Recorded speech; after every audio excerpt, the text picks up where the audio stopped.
in her, I think, preference, Mom-in-Chief, Michelle Obama.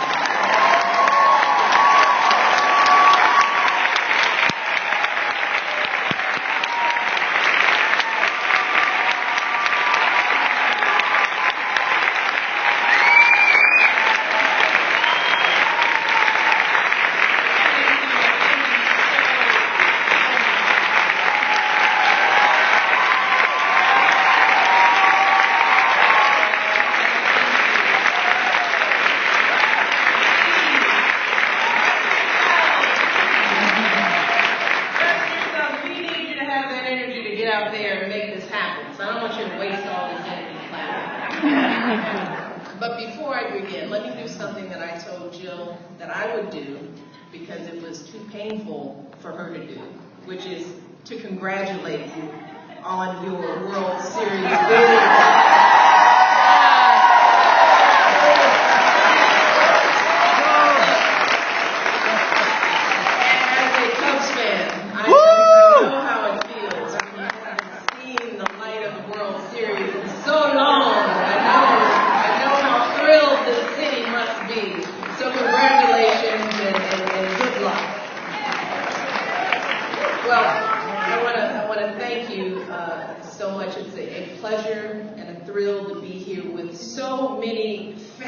Women and a few brave men as well. It's good to have you guys here. I want to start by thanking Nancy for that very generous introduction and for having me here tonight. Very sweet of her. I have to tell you that I'll never forget when Nancy made history by becoming our country's very first Madam Speaker. Never forget the image of her wielding that gavel, surrounded by all of her beautiful children and grandchildren, showing us right from day one exactly why she was there and what she was going to be fighting for. And since then, with strength and compassion and that signature steely resolve, she has shown us all what it means to be a powerful woman indeed, and we are so grateful for her leadership and her courage throughout this time. So let's give Nancy a big round.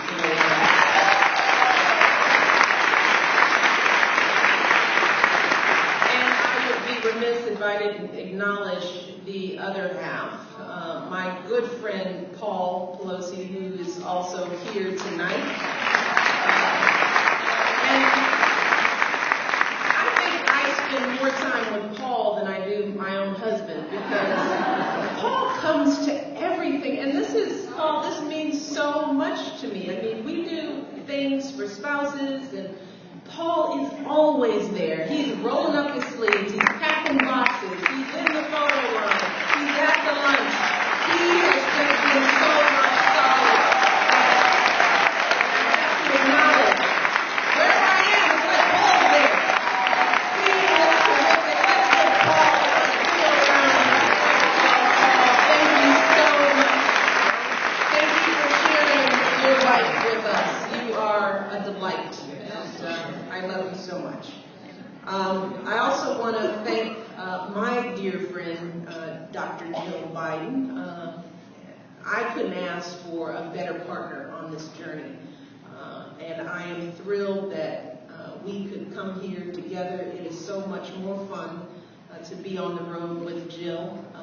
She has just been a true advocate and just a dear friend. Her family is kind, they are generous, they are hardworking, and she is phenomenal. And she can run. So Jill, thank you. Thank you. And finally, thanks to Congresswoman Jackie Spear for chairing this event. And I want to recognize all the outstanding members of Congress and congressional candidates who are here tonight. So let's give them all a round of applause.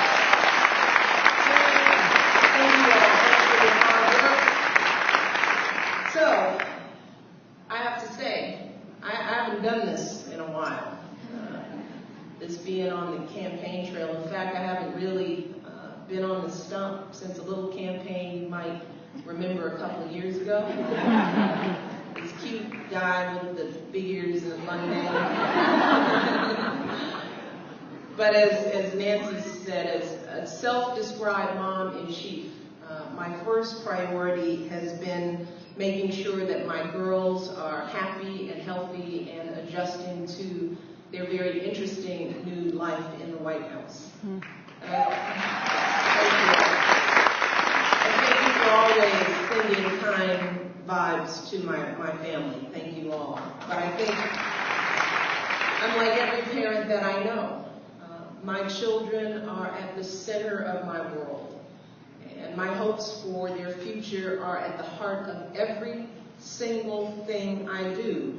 And that's really why I wanted to be here tonight. That's why I felt like I had to be here tonight.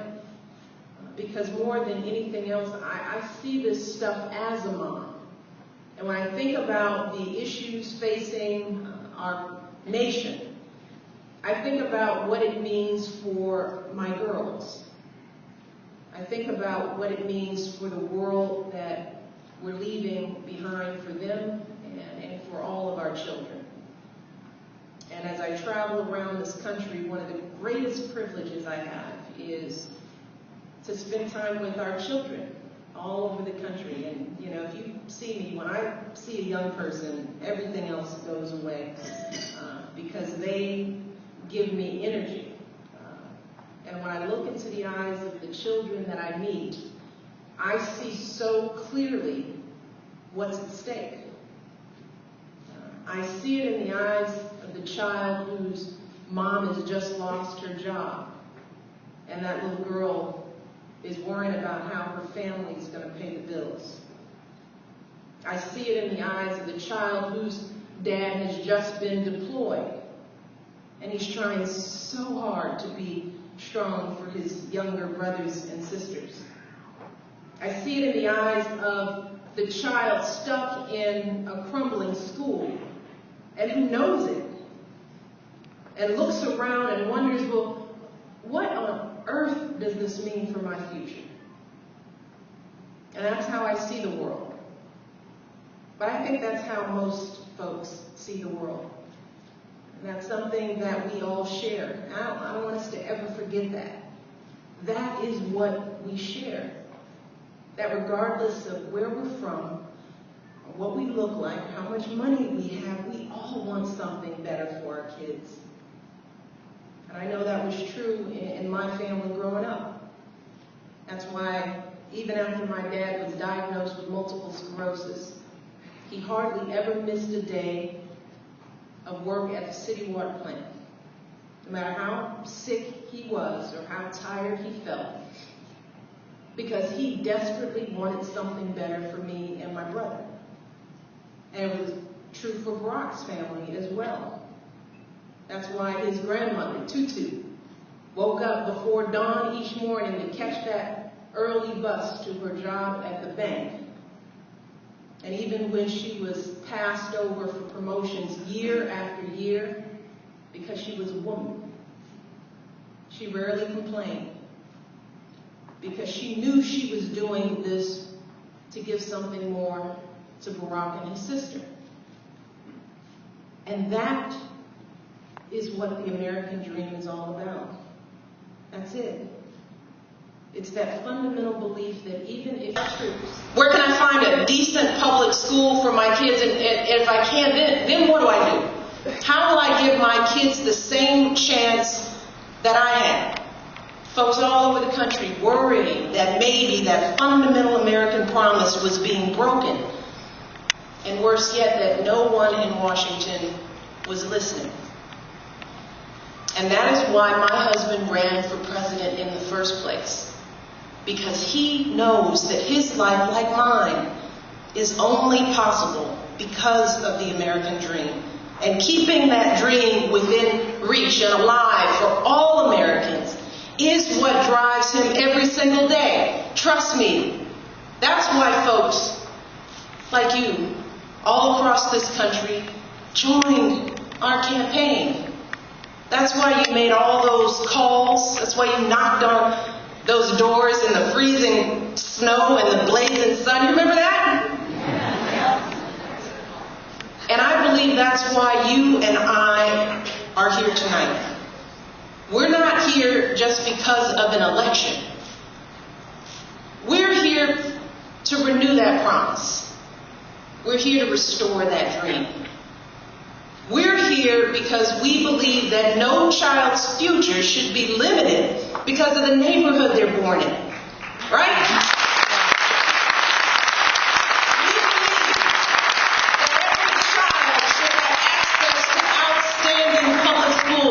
Like I have.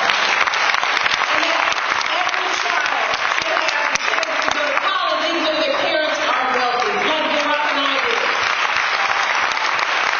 We believe in very simple truths that if you're sick, you should be able to see a doctor. And if you work hard every day, you should make a decent wage and have a secure retirement, small things. We believe that if you fulfill your responsibilities every day, you should be able to provide for your family, just like my folks did, and have opportunities to pursue your dreams and leave behind something more for your kids, just like we're all trying to do today. See, what I don't want you all to forget is that this is the vision that we all share. This is it. And it is the same vision my husband fought for as a young community organizer all those years ago, trying to bring jobs and hope to struggling neighborhoods on the south side of Chicago. It's the same vision he fought for in the Illinois State Senate and the U.S. Senate. It is the same vision he talked about all those months on the campaign trail, and it is the same vision that has guided him. The change he's been fighting for every single day in the White House. That's what keeps him up at night. Look, Barack knows that too many folks are out of work right now. Too many paychecks don't stretch to cover the bills. That's why he cut taxes for middle-class families. That's why he cut taxes for small businesses as well. Not just once, not just twice. He cut 16 times so that these businesses can start creating jobs again. That's why he stopped credit card companies from jacking up their rates and slapping folks with hidden fees. And I know you talked about it, but the very first bill he signed into law as President of the United States was the Lilly Ledbetter Fair Pay Act to ensure that women get equal pay for equal work. Barack believes that every young person deserves the chances that he and I had to get a great education. That is why he's been reforming our schools from top to bottom. He has made historic investments in our community colleges, something that Jill has been a tremendous advocate for as a proud community college professor herself. He's increased student aid and student tuition tax credits. He's eliminated tens of billions of dollars in wasteful subsidies to big banks that provide student loans, and he's sending that money where it belongs, to our students. And folks, that's not just are still hurting. I know that for a lot of folks, change hasn't come fast enough. But believe me, it hasn't come fast enough for Barack or for any of us. Not when so many folks are still looking for work.